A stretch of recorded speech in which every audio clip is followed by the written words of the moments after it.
और सबसे पहले रुख आप ही का करना चाहूंगी डॉक्टर श्रुति। हालांकि जो सरकार की तरफ से चौथा जो सीरो सर्वे आया है उसमें करीबन 67.6% ऐसे लोग हैं जिनमें एंटीबॉडीज डेवलप हो चुकी हैं, लेकिन बावजूद इसके इस खतरे को आप कितना बड़ा देख रही हैं जो इस वक्त लोगों की लापरवाही चल रही है और तीसरी लहर का अनुमान जताया जा रहा है?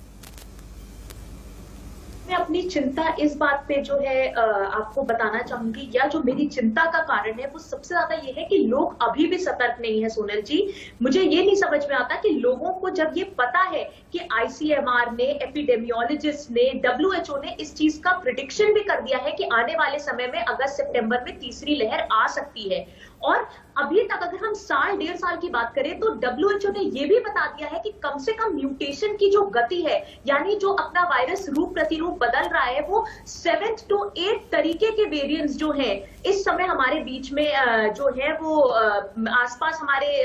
लोगों को इफेक्ट कर रहे हैं। तो लोग कैसे इतने लापरवाह हो सकते हैं? अभी हमारी हर्ड इम्यूनिटी नहीं बनी है, हमारे 1/3 पॉपुलेशन जो बच्चे हैं वो वैक्सीनेटेड नहीं है। तो सबसे बड़ी चिंता का विषय तो ये है कि ये सारी चीजें और लापरवाही जो है वो आने वाले समय में तीसरी वेव को और बढ़ावा दे सकती है। और लोग अभी अगर आप देखिए तो सुपर स्प्रेडिंग इवेंट्स जितने हैं, लोग आराम से बिना मास्क पहने बाहर जा रहे हैं। तो हम लोगों को ये समझना बहुत आवश्यक है कि ये जो वायरस है ये एक रेस्पिरेटरी वायरस है, और ऐसा नहीं है कि कल के दिन अगर मैंने इस चीज की लापरवाही करी तो सामने वाला व्यक्ति जो है उसकी वजह से जो है बहुत गंभीर तरीके से इफेक्ट हो सकता है। तो लोगों को सतर्कता इस समय बहुत तेजी से और बहुत सूझबूझ के साथ बरतनी पड़ेगी, नहीं तो तीसरी लहर भी दूसरी लहर की तरह घातक हो जाएगी। बिल्कुल। एक चीज मैं और बताना चाहूंगी सोनिया जी यहाँ पे कि अभी हमारी जो वैक्सीन की जो गति है वो भी धीरे इधर कुछ दिनों से कम हो चुकी है, और अभी हमने हर्ड इम्यूनिटी भी अपनी पूरी तरीके से नहीं प्राप्त की है। तो इसलिए भी ये और एक चिंता का विषय है कि अगर आने वाले 1 से 2 महीने के अंदर हर्ड इम्यूनिटी नहीं आती है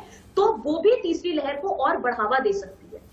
बिल्कुल डॉक्टर श्रुति, आप सही कह रही हैं। और हम जी डॉक्टर श्रुति मलिक, देखिए तमाम तरीके की कोशिशें जिस तरीके से पहले भी डॉक्टर्स लगातार जिक्र कर रहे हैं, कोरोना एप्रोप्रिएट बिहेवियर अपनाने की लोगों से लगातार गुजारिश की जा रही है, लेकिन सवाल यही है कि ये खतरा जिस तरीके से बढ़ रहा है, नए नए वेरिएंट्स आ रहे हैं, और इस खतरे का हम अनुमान भी नहीं लगा सकते कि आगे आने वाले समय में किस तरीके की परिस्थितियां होंगी। तो उनके लिहाज से जो इस वक्त कोशिशें हो रही हैं और जो लोगों का बिहेवियर है, क्या वो काफी है?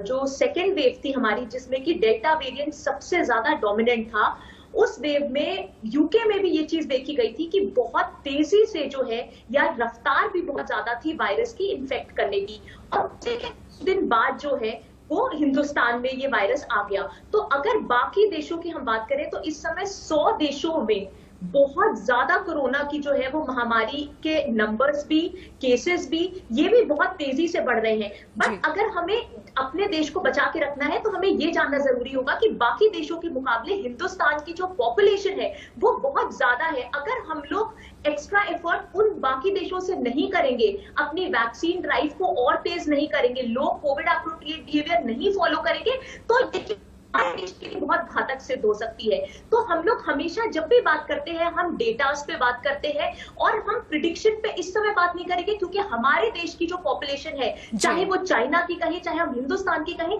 वो हम बाकी देश से कंपेयर नहीं कर सकते। तो हम लोगों को और ज्यादा लेवल पे सतर्कता बरतने की जरूरत है अगर हम चाहते हैं कि आने वाले समय में जो वेव्स है वो उतनी ज्यादा घातक सिद्ध ना हो।